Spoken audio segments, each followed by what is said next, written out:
These days, every audio podcast has an accompanying video podcast, but Jefferson Graham was hosting video podcasts before the term even existed.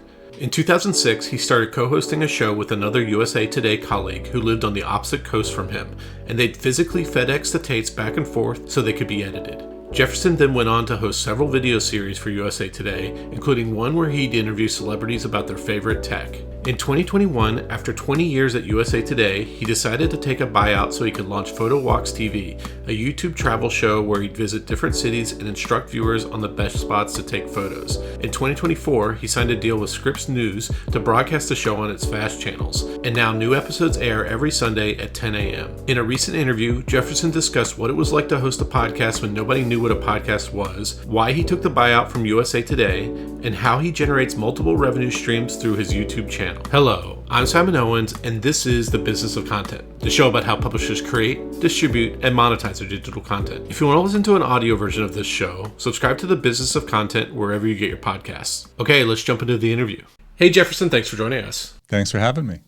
So we're here to talk about, one, mainly this YouTube channel that you run, and also this licensing deal that this kind of innovative business model that you have for it. But then also to talk about, what led up to this, to you launching this channel. From what I understand, you have like a long, illustrious career in journalism, not necessarily all in video journalism. What's kind of your background in traditional journalism? My background is 3 decades at USA Today, started on a typewriter, and as the years progressed, I started doing a video show in 2006, and I also did a podcast as well, an audio podcast. So I was doing video before a lot of people were doing it. The story there is that I and another guy at USA Today, we would be on the team meetings every Monday morning and argue like crazy. And people would say, you guys are funny. You guys should do a podcast. And it's great. We'd love to do it. Except he's in New Jersey, I'm in LA. And they said, well, you'll figure out a way, because they didn't want an audio podcast. They wanted a video podcast. Which didn't exist back then.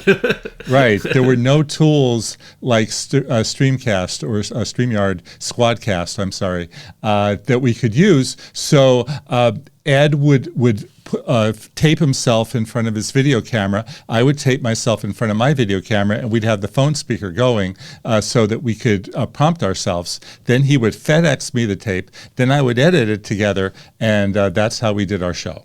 So that's how it FedEx. started. Okay, yeah, because there was an early website called bloggingheads.tv, which did early versions of like video podcasts. And they would like record natively on their computer, kind of what Squadcast does, but they would do it manually. And then they would talk to each other, I think, over the phone with like earphones in, so that the sound that was coming through their ears, and then basically they would record it natively, and then someone had to email the file to the other person so that they could edit those two things together. So this was even more low tech than that he had to like physically drop a tape in the mail and send it to you. Yeah, and it was a tape, right? A physical tape, right? This is before bloggingheads.com. What was it? Oh, there were so many of them, because I tried every last one of them. And as the years went on, I ended up, I did solo shows. He did solo shows. And then USA Today gave me a celebrity talk show where I talked to celebrities about their favorite technology, which meant what's your favorite app, or, stuff like that. And they got me somebody to help shoot. So we did that as a 3-camera show for 4 years. So were you a tech columnist your entire time at USA Today? I was a tech columnist for half of the time, and before that I covered television.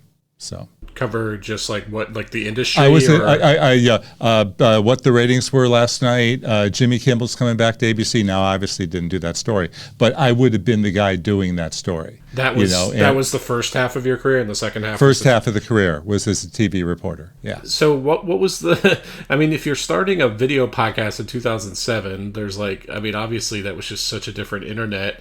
What was the what was the business model? Was it just like a cool thing to do, or was there like an actual business case for this thing existing? I think they being USA Today, figured they could sell ads on top of it, which they did, and it made them cool. And, we only did the show once a week. And they told me at the time their dream was that I would do it 5 days a week. But it was a lot of work. So we didn't get to 5 days a week, but I ended up doing it twice a week. And they did get advertising, and who was it? LG was one of our sponsors. And I had to walk around holding an LG phone. I didn't have to talk about it, but I had to hold it, things like that. And there was a time when USA Today was the highest circulation newspaper in the United States, because it was the one, I guess it had local distribution plants. It was like, delivered to every hotel room, and I guess was sold in like every convenience store. So that's what, that's why it had. And was it owned by Gannett back then? Was it always owned by Gannett? Or? Yeah, it was owned by Gannett. I think the number was 5 million circulation, but 3 million of that was hotel room free copies or something like that. For context, like the New York Times had maybe like 1 million, if that. So it was a huge circulation newspaper. It was huge, and it was also, they would pick up the phone when I called up people. I'm just used to getting what you want to get, because it was USA Today calling, and but then it became the web. Then it became, we're all about the web. So they wanted me to focus on the web and the web shows and things like that. The audio podcast was a outgrowth of the celebrity talk show, where I would interview a celebrity for 45 minutes to an hour, and they'd say, make it a 3-minute piece. And I'd have all this good stuff. And so I just would take the entire interview and put it out on the podcast. And were you like going to the celebrity's house? Were they coming into the USA Today studio? Some came to us. We did a lot of hotel rooms. We did going to the set of TV shows. Now I'm looking, you can't see right now, but my wall is Pierce Brosnan, Gabriel Iglesias, who is Fluffy the comic. That was at his place. Pierce Brosnan was in a hotel room. Zendaya came to us. I don't know if you know Zendaya. Jason Mraz was at a trade show. So it was like all over the place. And, I'd be checking the listings, who's coming to town and who's available. And somehow we got celebrities every Monday. I still can't believe it as I look back at it, because I was still covering, I was still doing my column, and I was still doing Talking Tech, but I was also doing the Talking Your Tech, which is the celebrity show. Somehow I booked a celebrity every week, and I still can't believe it. Yeah, I guess it was always tied to some movie or something that was coming out. It was tied to, I'm in town doing a concert, I'm promoting this, I'm promoting that. Yeah. And now, like, celebrities do that all the time on YouTube. Like, they go on Hot Ones, or there's like a whole range of YouTube native shows that they go on when they're on their kind of press tour and stuff like that. So, like, what years or approximately when was this? 2011 to 2014, I think. But it was the same thing. I would go interview somebody, and they'd want to talk about their movie, and I'd say, tell me about your favorite app. What phone do you use? Android, PC or Mac, Android or iOS. And it was rough. It was like, tough coming up with new ways of asking those same questions. And one of the interviews, I won't say who it was, but he's just like, I don't want to answer any of this stuff. I want to talk about music. And but that was the format of the show. Just like you have to eat hot wings. Zendaya was a star all the way back in 2014. She had a Disney Channel show. Oh, okay. I wasn't aware of that past. And then background. she was in a movie called Zapped, where it had a lot of phone stuff going on. And so, were they cross-posting these videos to like YouTube, or was it purely on like the USA Today website? It was on the USA Today website, and I actually posted them on YouTube. And USA Today sometimes put them up, sometimes they didn't. But So the past 15 years haven't been great for Gannett. Obviously, lots of layoffs and stuff like that. What was your kind of experience, as you're heading towards when you departed? Talk to me about what went into the decision. Was it like consolidation, or was this just like you deciding to jump off and do your own thing? That yes, but since you asked, every year was rougher, where we would have a team of 10 people. Then we'd have a team of 7. And I would just pick up the 3 people that weren't there anymore. Then we had a team of 5. Then I would pick up their beats, and it just kept growing and growing and growing. There were buyout offers, 5 of them, and I usually rejected them because I was happy with what I was doing. But by the end, I had this idea about a travel show, a different kind of travel show that would marry technology with travel, and everywhere you go, people are shooting on their phones. So I really wanted to run with it and go with it. And so in 2021, January 4th, January 4th? Yeah, I think it's January 4th, I left, and that was my last day. And I've been focused on PhotowalkTV since. And had you launched a channel prior to you leaving? I had launched the channel for 2 years prior to that, sort of on the side while doing my other thing. It was a little uncomfortable, so it was much more comfortable just having me focus on it. And because when you call somebody and they go, "Oh, USA Today's calling," well, actually not. No, I'm actually coming on my own, so that was a little tough. Yeah. So what did the channel look like in those 2 years before you left USA Today? I was doing, I first one was Hollywood Boulevard, and then I did Hermosa Beach, and I did Kauai. And if I went somewhere, I would do an episode. And I think they look a lot better now, as you would expect. So what was the format? What are photo walks? The format, I bring people to great places. I take them on a virtual photo walk, and I show them tips on how to get great vacation photos on your phone.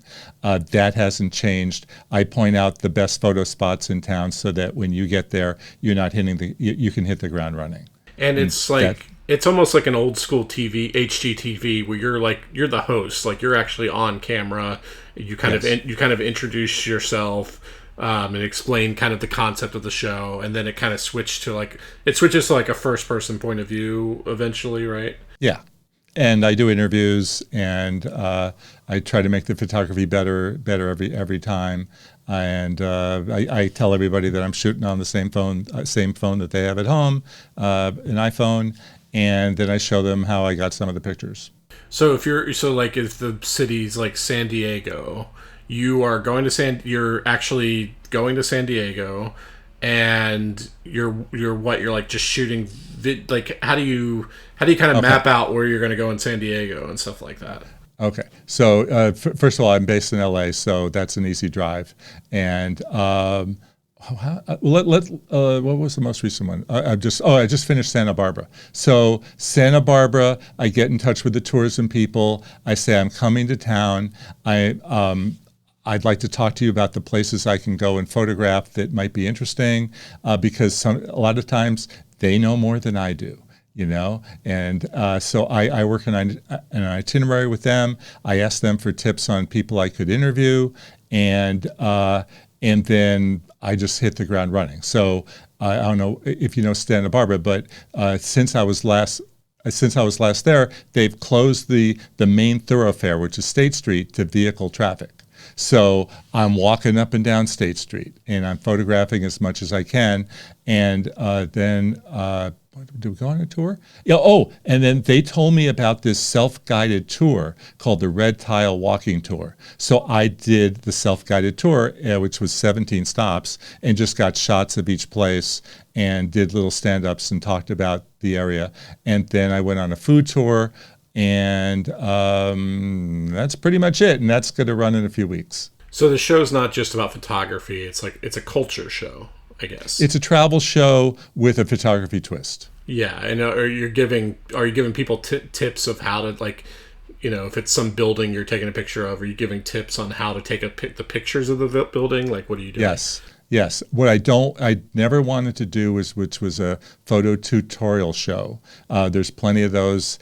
So I just wanted to do a travel show that had photo tips. So if if I'm shooting the county courthouse, which is the jewel of Santa Barbara, I'm talking about different places to stand and where to go and how to get your shot. I also interviewed some local experts about the history of the county courthouse, which the tourism people helped set up, and they were very helpful in that regard. And you're not just trying to appeal to people who are walking around with DSL are fancy cameras. You're literally taking most of these photos with a cell phone, right? It's all on a cell phone. It's all on a cell phone. I don't talk shutter speed. I don't talk f-stops. I could, if you wanted to talk to me about it, I'd be more than happy to. I am a professional photographer.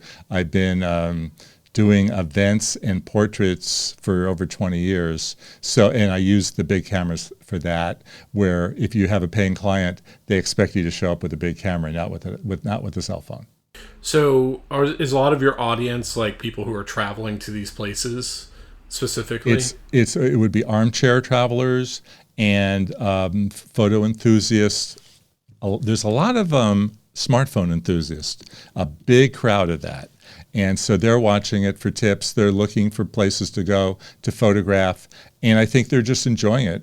Whether, they may have no interest in going to Monterey, but maybe they just want to watch it and see what it's like and consider it maybe. So you left USA Today in January 2021, so we're not completely out of the pandemic yet. Most people aren't traveling. What was the idea in your head for what you were going to do with the channel once you were done?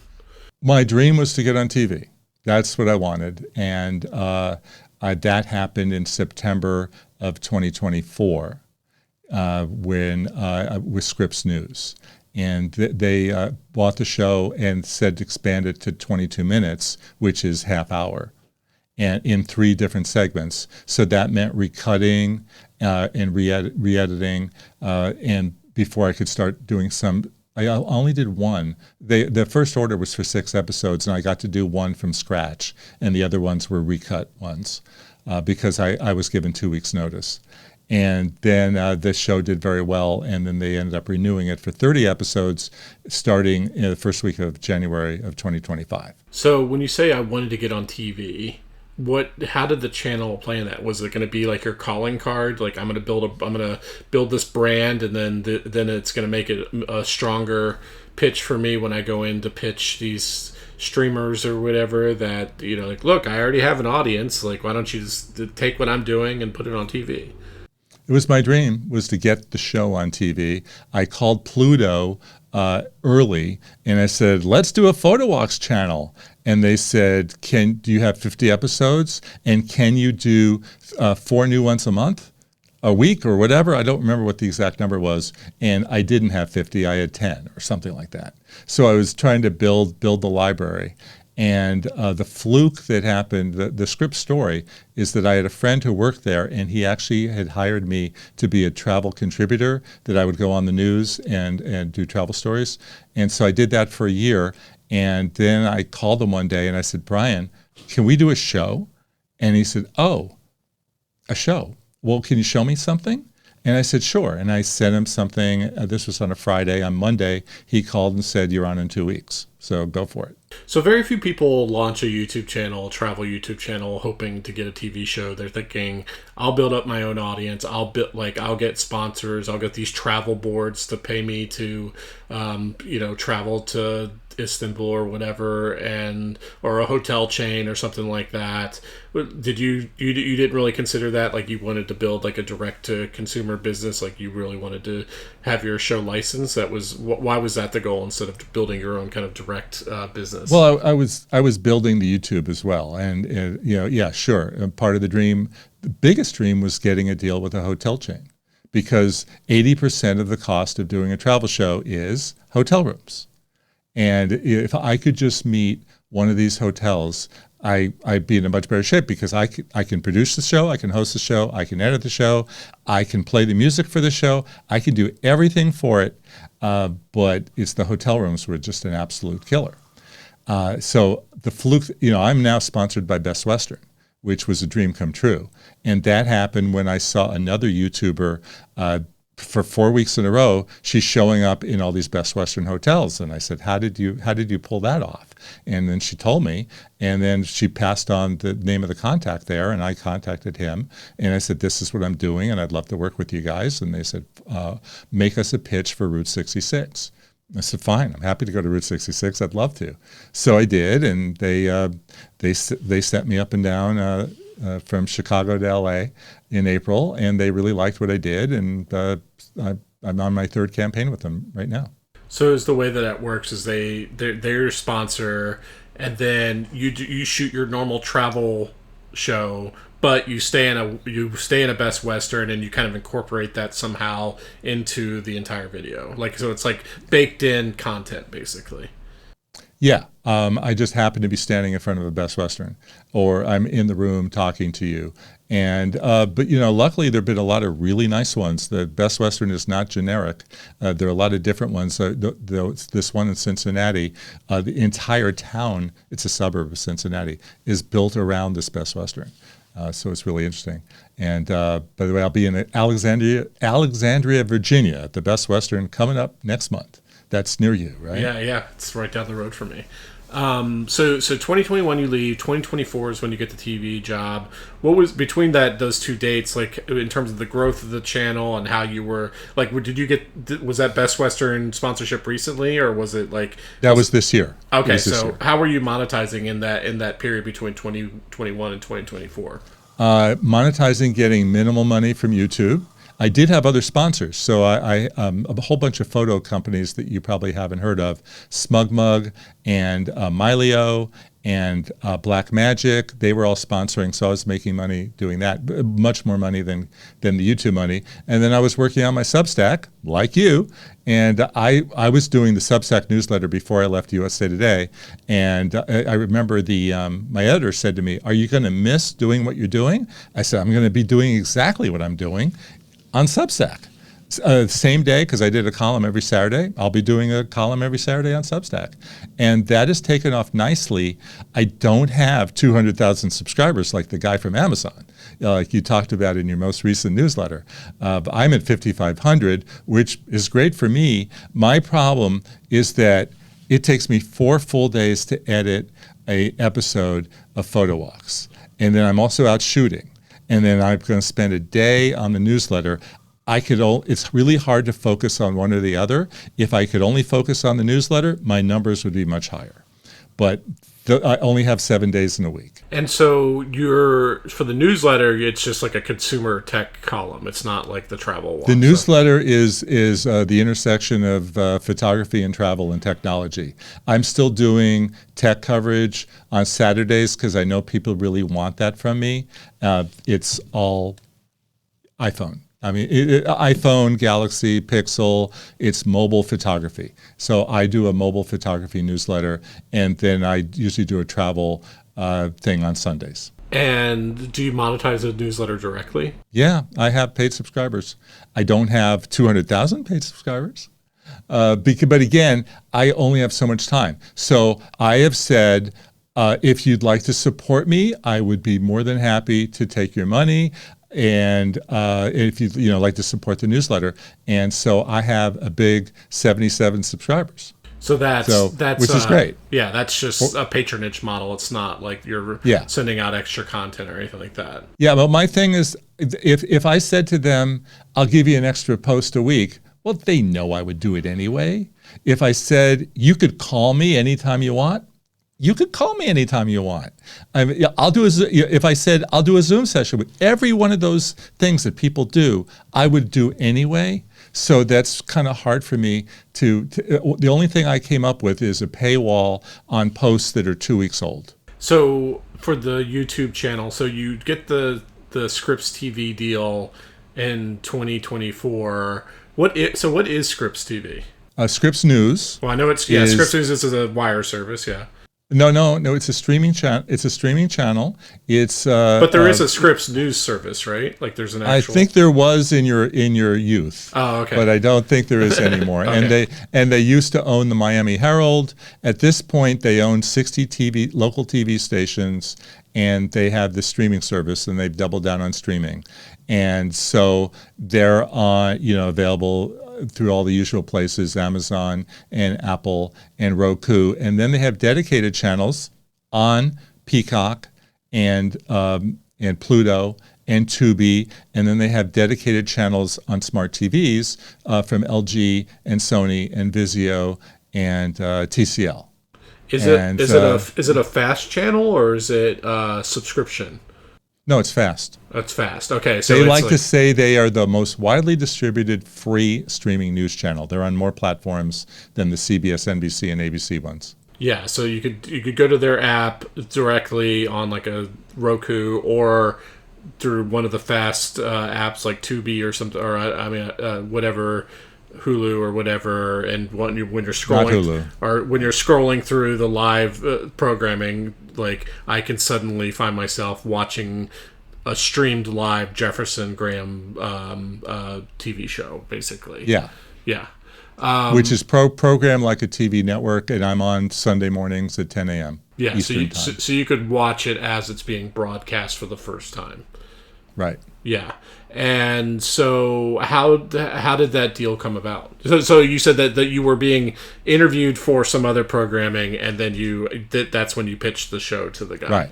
Yeah. And so is it you're giving them exclusive content, or they're literally just like taking the content you're already producing for your YouTube channel?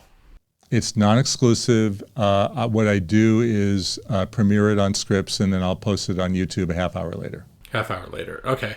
And so, like, is that like a revenue share deal? Is that like a... Nope. They pay me. They pay me. Yeah. And all the money goes to my editor. All the money that they pay. All the money they give me goes straight to my editor. So what's then the reason for doing it if you're not making any money off of it? I make a little bit of money. And it's the thrill of being finally on a TV network and building my library. I'll be at 50 episodes finally in a few weeks. And a year from now, I'll be at 100. And perhaps I'll be able to resell the 100. Because originally I heard that you needed 50 episodes to sell to another network. And then I heard later, no, it's actually 100 episodes. So it's 50 hours. Well, there was always the famous quip. There's always the famous quip that a show to get syndicated has to have 100 episodes. So right. I guess it's something similar for that. So a year from now, I'll be at 100. Yeah. Yeah. So even though you had a backlog of videos on your YouTube channel, when you started with them, it was only new stuff going forward. Well, no, I was redoing the library, but let's remember something. When you put stuff on YouTube, you're grabbing some royalty-free music, right? That is either free from the YouTube library or available from a website called Artlist, Epidemic, MusicBed. Are you familiar with any of these, Simon? Yeah, I mean, I'm familiar with using royalty-free music for YouTube. I do it myself. Yeah. Yeah, right. So it's available. You could use it anywhere you want, anywhere, for $10 or $20 a month, but you can't use it for streaming. Interesting. Oh, so it's like specifically in the license. I thought you were going to say that because you had that Scripps budget, or they had their own more higher end subscriptions, that you were swapping out the cheap stuff for the better stuff. But it was because you literally can't. You're not allowed to have that in there. Yeah. Well, you're not allowed, and they say, oh, if it's for streaming or broadcast, call us. And you know what call us means. Yeah, we're going to afford it. Yeah. Yeah. So the Scripps, right. I'm guessing Scripps has its own content libraries No, because I'm a contractor for them. So that was not available. But basically, I had to wipe the music off of my previous episodes and start again. So there is a site that they said I could use called Motion Array, and I did that. But then it got to the point where I just am more comfortable playing the music myself. I'm a guitar player, and my brother is a piano player, and my brother is really amazing, and he's been composing a lot of music for me, and so we use that, and then I have a friend who comes over and plays guitar with me, and we put that stuff in, and I just feel more comfortable. There's no issues. There can't be any issues, with royalty free and royalty stuff, and because Motion Array, you could use it until you unsubscribe, and then they could come back at you and say, well, you're not a subscriber anymore. You can't have that song in there. So you've produced almost 50 episodes. So other than the feeling good about yourself because you're now on TV and being able to pay your editor, what has this done for you in terms of, like, do you notice anything in terms of it driving more audience to your YouTube channel, or unlocking a different audience where people are recognizing you more, or a different cohort of people are like what kind of difference? How is your life different now than it was 12 months ago? Well, even before 12 months ago, it enabled me to do Act 2. So a lot of people will leave somewhere and not be sure what to do. I've got an active life, very active, and people know, people used to say, hey, the tech guy. Now they say the travel guy. So so that's cool. So that keeps that going. It's built my social media. And I do remember I'm making money from the Best Western sponsorship. And I'm just able to, also I love to travel. So I'm able to do all these things. And I love creating. There's this title called creator. I love to create. I love making video programs. I love taking my photos, putting them into a show, hosting a show. The photos look better in a show when they're with music behind them and when things are flowing. So like I say, I'm a happy person doing this stuff. Do you feel like it's done anything in terms of like enhancing or growing your audience? Oh, definitely.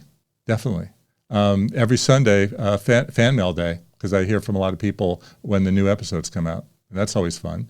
So I'm guessing you have like a lean team, like it's just your editor, and then obviously when your brother helps make the music? Yeah, and my wife helps me shoot, and my son did some animation for the show. And occasionally, if I end up in a Scripps market, I can enlist a local photographer to help me on one of the shows. I did that in Cincinnati and Cleveland, and it was incredible. Are you mainly only doing like domestic travel? Going to Europe in April, and I'm not sure where we're going.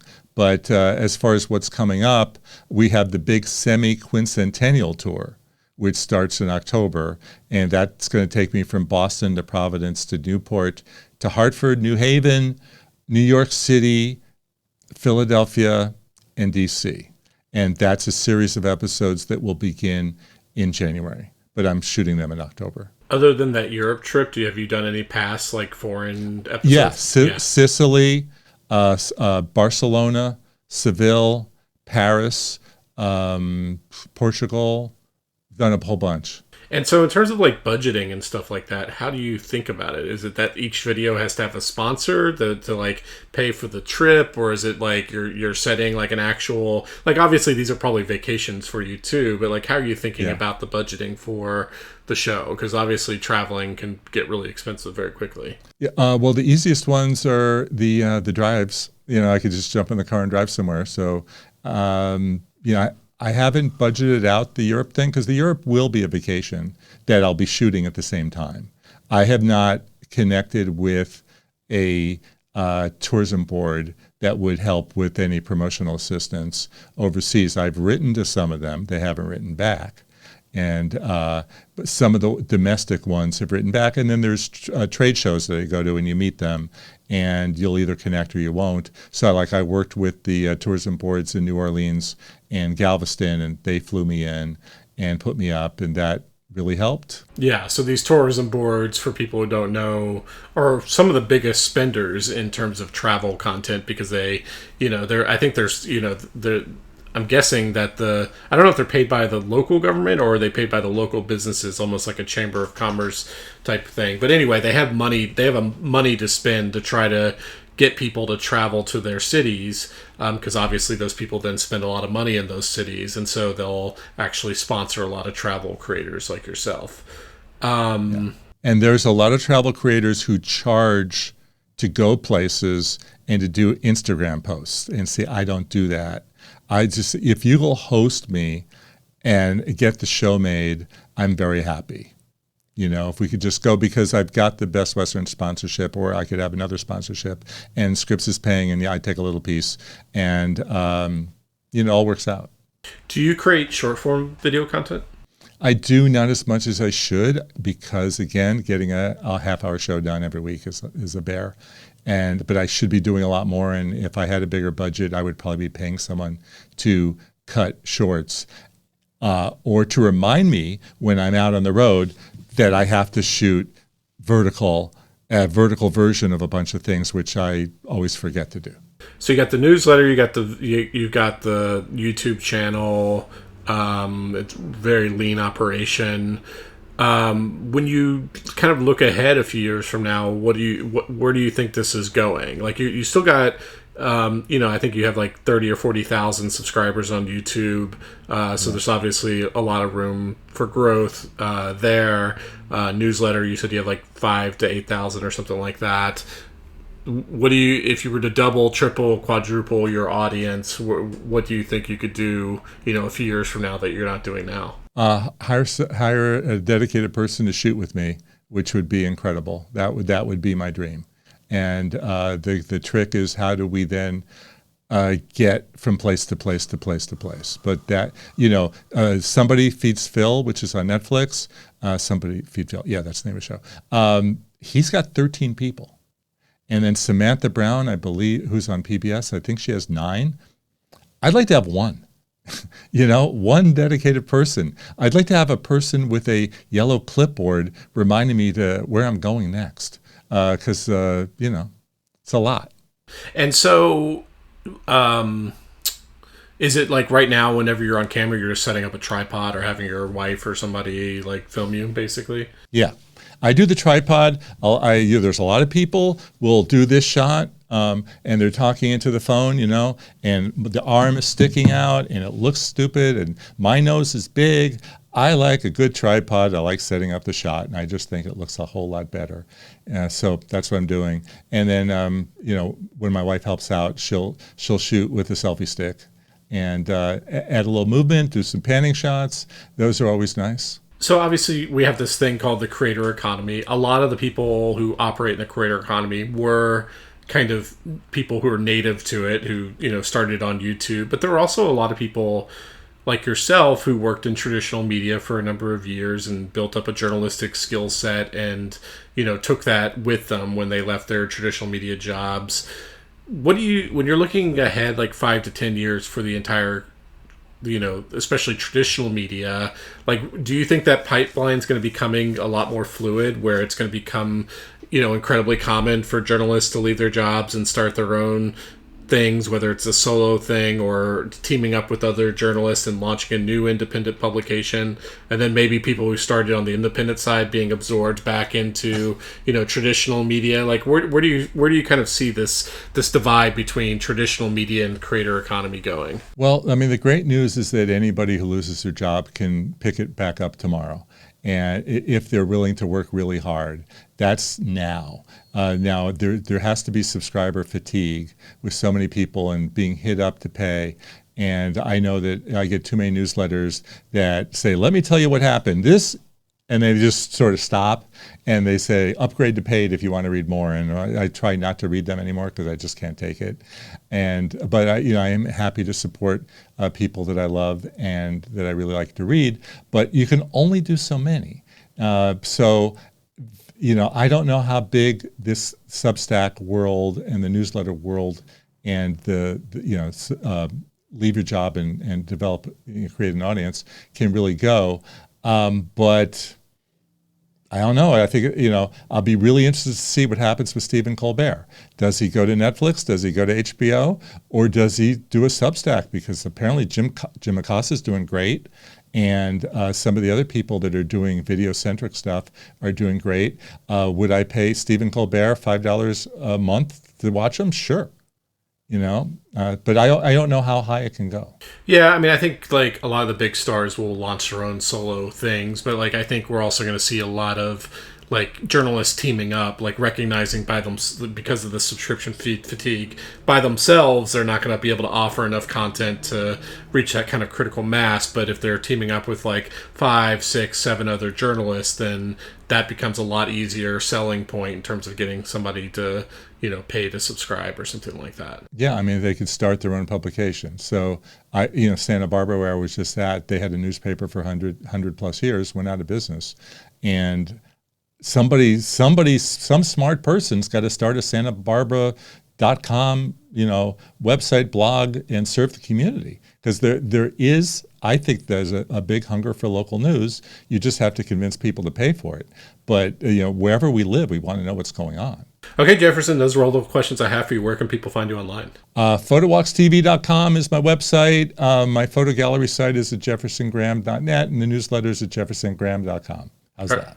All right. That was a lot of fun. Thanks for joining me. Thanks for having me.